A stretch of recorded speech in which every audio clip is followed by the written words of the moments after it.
La Banque centrale du Nigeria a annoncé qu'elle allait abandonner la politique du taux d'échange officiel du Naira vis-à-vis du dollar en vigueur depuis mars 2015, et ce, pour réintroduire le taux interbancaire flexible sur le marché des change. Au Nigeria, cette nouvelle politique qui devrait être mise en application à partir du lundi prochain n'est pas de facto synonyme d'une dévaluation du Naira. Le Nigeria a subi de plein fouet la chute des prix du pétrole sur le marché international. Le PIB de ce pays, qui tire 70% de ses revenus et environ 90% de ses recettes en débit des exportations de l'or noir, s'est en effet contracté de 0,36% au premier trimestre 2016, ce qui représente la pire performance de l'économie nigériane depuis le milieu des années 90.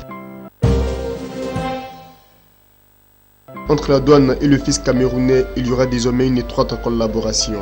Un partenariat qui va se traduire par des échanges d'informations pour maximiser la collecte des recettes. Pour les autorités publiques camerounaises, cet outil devrait permettre d'éviter les déperditions jusqu'ici enregistrées lors de la collecte de taxes sur la valeur ajoutée TVA, impôt qui représente plus de 30% des recettes budgétaires nationales. Ce partenariat entre la douane et le fisc camerounais intervient dans un contexte de baisse de recettes pétrolières, lesquelles représentent 25% de l'enveloppe budgétaire du pays.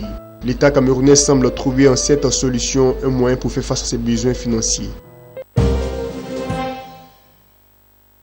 Le pays des hommes intègres a accueilli la 6e édition des journées BRVM. Cette rencontre a vu la participation des autorités administratives et politiques, les entreprises, les investisseurs institutionnels et particuliers ainsi que le peuple burkinabé.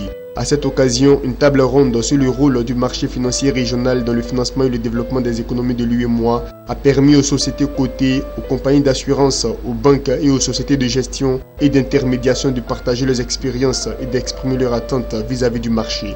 3 ateliers thématiques sur le financement de l'entreprise par la bourse, le placement de l'épargne en bourse et le rôle des médias dans la diffusion de la culture boursière ont permis de donner des clés d'analyse et de décision aux entreprises pour leur financement en bourse, aux investisseurs pour le placement de leur épargne et aux journalistes pour leur action dans la diffusion de la culture boursière auprès des populations. Rendez-vous a été pris en octobre 2016 à Dakar pour la prochaine édition.